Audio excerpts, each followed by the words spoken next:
दैनिक Chhattisgarh channel देखना शुरू कर चुके हैं आप और छत्तीसगढ़ प्रदेश की आज की तमाम सभी महत्वपूर्ण बड़ी खबरों की शुरुआत जय जोहार और नमस्कार के साथ। धान खरीदी को लेकर सरकार के खिलाफ कांग्रेस मोर्चा खोलने की तैयारी में है, जहां छत्तीसगढ़ के सभी ब्लॉक मुख्यालयों में 10 दिसंबर को धरना प्रदर्शन किया जाएगा। सभी सीनियर नेता इसमें शिरकत करने जा रहे हैं। एक बार फिर सरकार के खिलाफ छत्तीसगढ़ में कांग्रेस मोर्चा खोलने की तैयारी में है। प्रदेश भर से धान खरीदी केंद्रों में धान की दिक्कतों और सरकार के रवैये के खिलाफ कांग्रेस आंदोलन करने जा रही है। 10 दिसंबर को धरना प्रदर्शन होने जा रहा है। पीसीसी चीफ ने इसको लेकर प्रदेश के सभी जिला और ब्लॉक के अध्यक्षों को निर्देश जारी कर दिया है। कांग्रेस इस बार ब्लॉक लेवल पर प्रदर्शन करने की तैयारी में है। पीसीसी चीफ दीपक बैज ने प्रदेश भर के ब्लॉक मुख्यालयों में धरना प्रदर्शन करने वालों को कहा है।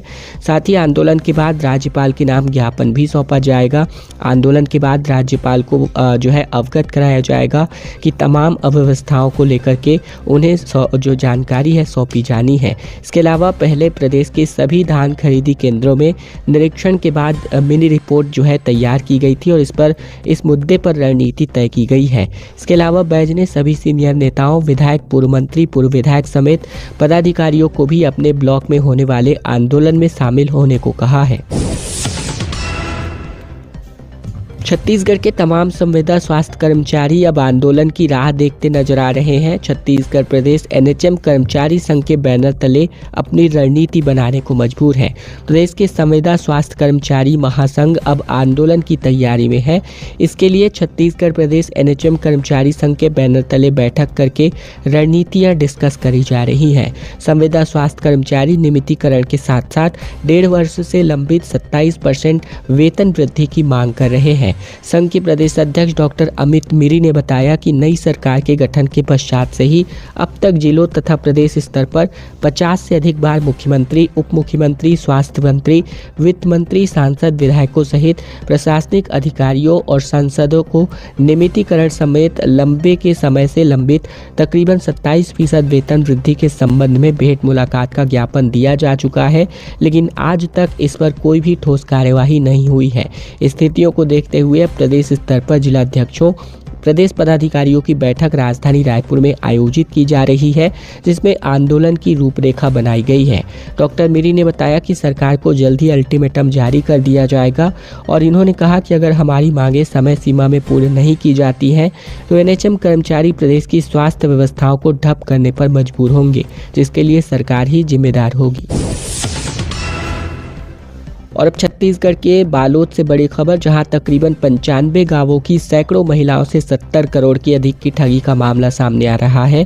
दरअसल 95 गांवों की सैकड़ों महिलाओं के नाम पर बैंक और माइक्रो फाइनेंस कंपनियों से तकरीबन 70 करोड़ से अधिक रुपए का लोन निकाला गया है और इस मामले पर पुलिस ने रविवार को सप्तऋषि संस्थान के संचालक और मुख्य आरोपित खोल बेहरा केवर्त बालोद निवासी दंपत्ति सरिता और चंद्रहास करियाम को हिरासत में लिया है। बीते दिन गुरूर थाने के ग्राम नारा गांव और किनार गोंदी की तकरीबन 86 से अधिक महिलाओं ने शिकायत दर्ज कराई थी, जहां पुलिस रविवार को शिकायतकर्ताओं को थाने में बुलाकर बयान दर्ज करने में जुटी रही। वहीं शनिवार को गुरूर थाना क्षेत्र अंतर्गत ग्राम नारा गांव और किनार गोंदी के तकरीबन 86 से अधिक महिलाओं ने लोन के नाम पर हुए धोखाधड़ी की शिकायत दर्ज करने के लिए गुरूर थाना का घेराव किया था। वहीं पुलिस ने खोल बेहरा केवर्त, सरिता करियाम समेत एक अन्य पुरुष की तलाश में जुट गई है। वहीं बात करें तो पुलिस ने शिकायतकर्ताओं को थाने में बुलाकर बयान दर्ज करने की कार्यवाही करी है। जानकारी के अनुसार मुख्य आरोपित खोल बेहरा महिला समूह के नाम पर लोन निकालने के बाद मोटी रकम को शेयर मार्केट में निवेश करने की बात सामने आ रही है। साथ ही वह बिटकॉइन में भी पैसा फंसा कर रखा हुआ है। शेयर मार्केट में उसे काफी नुकसान होने और बिटकॉइन से लगभग 12 लाख रुपए लाभ कमाने की बात सामने आई है, जहां शेयर मार्केट में हुए नुकसान के चलते संबंधित बैंकों को किस्त नहीं चुका पाने और इसके बाद से फरार होने की बात यहां पर निकल कर आ रही है। अनुसूचित जनजाति में शामिल करने के लिए पनिका समाज ने रैली निकाली, जहां हजारों की संख्या में लोग इसमें शामिल हुए। अनुसूचित जनजाति वर्ग में शामिल करने की मांग को लेकर पनिका समाज के लोगों ने लाल बंगला स्थित स्थल पर प्रदर्शन किया और इसके साथ ही पेंड्रा से लेकर गौरेला तक एक अधिकार रैली निकाली गई, जिसमें हजारों की संख्या में समाज के लोग शामिल हुए।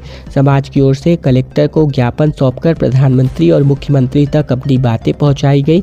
पनिका समाज की मांग है कि उनकी जाति को छत्तीसगढ़ में भी अनुसूचित जनजाति में शामिल किया जाए। पनिका जाति सन 1971 के पहले अविभाजित मध्य प्रदेश में अनुसूचित जनजाति के अंतर्गत आती थी।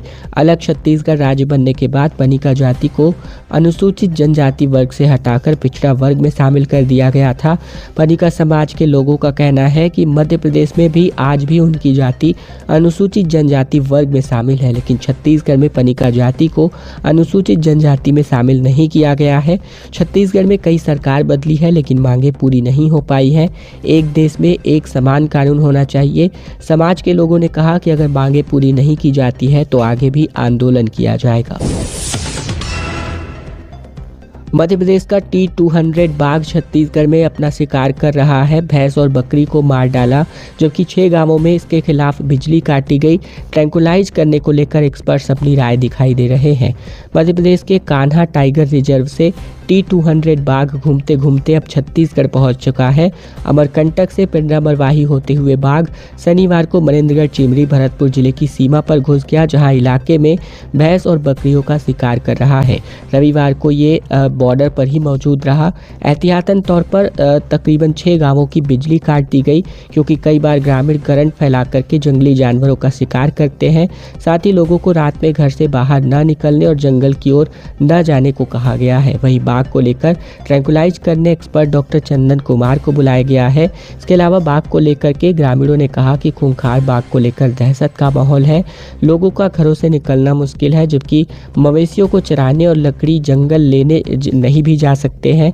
इसके अलावा बात करें तो यहाँ जो है बॉर्डर पर मनेन्द्रगढ़ चिमरी भरतपुर के 2 बकरियों पर हमला किया इस बाघ ने, जहाँ इसमें से एक बकरी की मौत हो गई। वहीं बाघ के मूवमेंट पर नजर रखने के लिए ड्रोन कैमरे का सहारा लिया जा रहा है। वन विभाग आसपास निगरानी है। इसके अलावा मवेशियों को घर में सुरक्षित स्थान पर रखने की अपील जो है DFO के द्वारा करती दिखाई दे रही है। और अब छत्तीसगढ़ के रायपुर से बड़ी खबर, जहां नौकरी बचाने शिक्षकों ने राम मंदिर में अपनी गुहार लगाई। रायपुर में हनुमान चालीसा पढ़ने को मजबूर हुए। पुलिस ने कहा कि टीचर हो, बिना परमिशन कुछ भी करोगे क्या।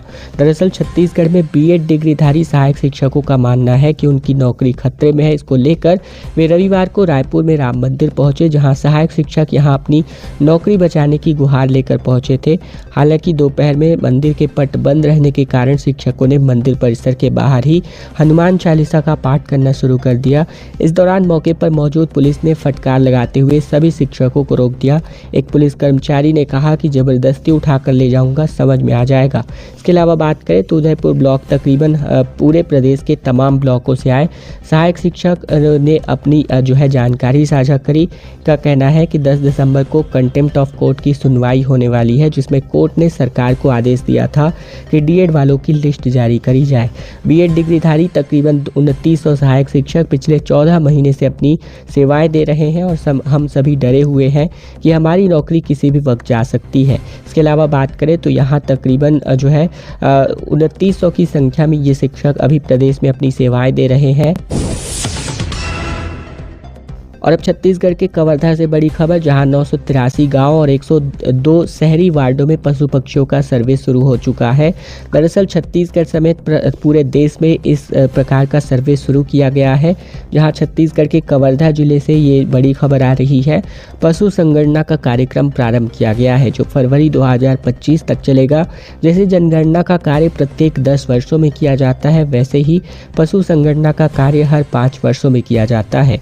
2024 में 21वीं संगणना की जा रही है। वहीं कबीरधाम जिले के 983 आबाद ग्रामों में 102 शहरी वार्डों को मिलाकर लगभग 2,15,936 गृह परिवारों में पशुओं और पक्षियों का सर्वे करके गणना किया जा रहा है। इस बृहद काम को जो है सफलतापूर्वक क्रियान्वित करने के लिए चारों ब्लॉक के अंतर्गत 83 प्रगणक और तकरीबन 24 पर्यवेक्षकों की नियुक्ति की गई है। समस्त प्रगणकों द्वारा प्रत्येक ग्राम और वार्ड के घर घर पहुंचकर डिजिटल तकनीक से डेटा एकत्रित किया जा रहा है। पशु संगणना के लिए घर पर आए प्रगणकों को सही और संपूर्ण जानकारी प्रदान करने के लिए जिला प्रशासन की ओर से समस्त ग्रामीण और शहरी पशुपालकों से इसके खिलाफ अपील की गई है। छत्तीसगढ़ के जगदलपुर से बड़ी खबर, जहां दीपोत्सव कार्यक्रम इन दिनों आयोजित किया जा रहा है। डिप्टी सीएम ने दीप जलाकर खुशहाली की कामना करी और लाखों दीपों से दलपत सागर जगमगा उठा है। छत्तीसगढ़ के जगदलपुर के दलपत सागर में धूमधाम भव्य दीपोत्सव का आयोजन किया गया और इस अवसर पर डिप्टी सीएम विजय शर्मा भी शिरकत करते नजर आए। इस दौरान विधि विधान से पूजा अर्चना कर स्थानीय लोगों के साथ मिलकर दीप इन्होंने प्रज्वलित किया। साथ ही बस्तर की सुख समृद्धि और खुशहाली की कामना करी। कार्यक्रम में शहरवासी से 3 लाख दिए से अधिक दीपों का प्रज्वलन किया गया।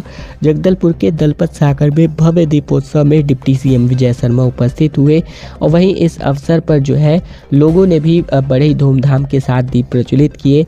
आने वाले समय में समूचर बस्ती में शांति स्थापित हो, बस्तर में कोई भी आतंक न रहे, यहाँ के गांव-गांव तक विकास की गंगा बहे और यहाँ पर बिछी हुई आईडी समाप्त हो जाए। ये तमाम कामना मां दंतेश्वरी को लेकर करते हुए दिखाई दी और सभी ने यहाँ पर अपने मन से दीप प्रज्वलित किए हैं। सीजीपीएससी के गड़बड़ी में एक और जो है गिरफ्तारी की गई है, जहां एग्जाम कंट्रोलर रही आरती को गिरफ्तार किया गया। सीबीआई की छापेमारी में कई सबूत पाए गए, जहां महिला अफसर पर घोटाले में शामिल होने का शक पहले से था। छत्तीसगढ़ में हुए सीजीपीएससी गड़बड़ी मामले में सीबीआई ने एग्जाम कंट्रोलर रह चुकी आरती वार्ष्णिक को गिरफ्तार किया है। 2 दिन पहले ही सीबीआई की टीम राजनांदगांव स्थित आरती के घर पर छापेमार कार्यवाही करती दिखाई दी थी। चर्चा है कि सीबीआई को महिला अधिकारी आरती के खिलाफ अहम सबूत मिले हैं। मिली जानकारी के मुताबिक आरती पर भी घोटाले में शामिल होने का शक है। सीबीआई की टीम महिला अफसर को अपनी कस्टडी में लेकर पूछताछ कर सकती है। इसके पहले सीजीपीएससी के पूर्व अध्यक्ष टॉमन सोनवानी और छत्तीसगढ़ के स्टील कारोबारी श्रवण गोयल को अरेस्ट किया गया था। फिलहाल दोनों अभी जेल में हैं। इसके अलावा सीजीपीएससी परीक्षा 2021 में 171 पदों के लिए भर्ती परीक्षा आयोजित की गई थी। प्री एग्जाम 13 फरवरी 2022 को किया गया, जिसमें 2565 परीक्षार्थी पास हुए। इसके बाद 26, 27, 28 और 29 मई को मेंस की परीक्षा आयोजित की गई, जिसमें 509 अभ्यर्थी पास हुए।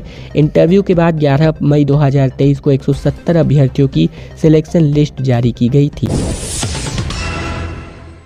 पूर्व विधायक गुलाब पर रेणुका सिंह भड़कते नजर आए और कहा कि मुझसे उलझने वाले राजनीति में ज्यादा दिन टिक नहीं पाते।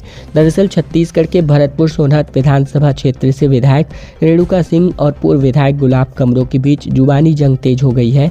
मामला तब शुरू हुआ जब गुलाब कमरो ने सोशल मीडिया पर एक पोस्ट में रेणुका सिंह को लापता विधायक और काल्पनिक सीएम दीदी कहते हुए क्षेत्र के लिए काम करने की सलाह दी। गुलाब कमरो की इस टिप्पणी पर विधायक रेणुका सिंह भड़क उठी। उन्होंने तीखी प्रतिक्रिया देते हुए कहा कि मुझे गुलाब कमरो की सीख की आवश्यकता नहीं है। उन्होंने गुस्से में ये भी कहा कि मुझसे उलझने वाले ज़्यादा दिन तक राजनीति में टिक नहीं पाते। रेणुका सिंह के इस बयान पर गुलाब कमरो ने सोशल मीडिया पर पलटवार किया। उन्होंने लिखा कि आदरणीय बड़ी बहन, आपके गीदड़ भपकियों से नहीं डरता। मैं सिर्फ कह रहा हूँ कि क्षेत्र का कुछ भला कीजिए। मेरा पता और परिवार हमेशा भरतपुर सोनहत में था और रहेगा। बदला तो आपका पता है। छत्तीसगढ़ के भिलाई से खबर, जहां कार सवार 2 बहनों समेत कुल 3 लोगों की जान चली गई और गुरुद्वारे से लौटते वक्त इनकी कार पेड़ से टकराने की वजह से हादसा हुआ। एयरबैग नहीं खुलने की वजह से ये कार दर्दनाक और हादसे में तब्दील हो गया। छत्तीसगढ़ के भिलाई टाउनशिप के सेक्टर 1 में बीती शाम को एक तेज रफ्तार कार पेड़ से जा टकराई और इस हादसे में 2 सगी बहन समेत कुल 3 लोगों की जान चली गई। इसके अलावा भाई के हालात बेहद गंभीर है। गुरुद्वारा से पाठ करके सभी लोग वापस घर लौट रहे थे और ये घटना भट्टी थाना क्षेत्र की है। दरअसल बात करें तो जानकारी के मुताबिक बीती शाम को तकरीबन 7:30 बजे कार सेंट्रल एवेन्यू रोड पर इक्विपमेंट चौक की तरफ जा रहा था। तेज रफ्तार था। कार लोकेंद्र चला रहा था और उसके बगल में परमवीर बैठा था और पीछे की सीट पर दीपिका और पूनम बैठी हुई थी। इस बीच सड़क किनारे खड़े लगे पेड़ से जो है टकराकर ये कार झाड़ियों में जा घुसी, जिससे कार के परखच्चे उड़ गए। जबकि राहगीरों ने घायलों को बाहर निकाला और डायल 112 की मदद से कॉल करके सूचना दी गई। पुलिस ने घायलों को सेक्टर 9 अस्पताल भर्ती कराया, जहां पर एक ने मौके पर और 2 लोगों ने अपना अस्पताल में दम तोड़ दिया। छत्तीसगढ़ में बस्तर प्रवास के पहले जो है केंद्रीय गृह मंत्री अमित शाह के बस्तर प्रवास के पहले नक्सलियों ने अपने 4 दिनों में 4 लोगों की हत्या कर डाली है। बीजापुर में दंपत्ति को किडनैप कर पति के सामने पत्नी को जो है मार डाला गया। दरअसल छत्तीसगढ़ के बीजापुर जिले में नक्सलियों ने जन अदालत लगाकर एक महिला की जो है हत्या कर दी। 2 दिन पहले ही नक्सलियों ने पति पत्नी का अपहरण किया था। महिला के पति को बेदम पीटा गया और उसे छोड़ दिया गया, जबकि नक्सलियों ने बीते 4 दिनों में 4 लोगों की हत्या कर दी है। वहीं मामला मद्देड़ थाना क्षेत्र का है। मुख्यमंत्री आज अंबिकापुर के दौरे पर है, जहां 495 करोड़ 23 लाख रुपए के विकास कार्यों का लोकार्पण और भूमि पूजन करने वाले हैं।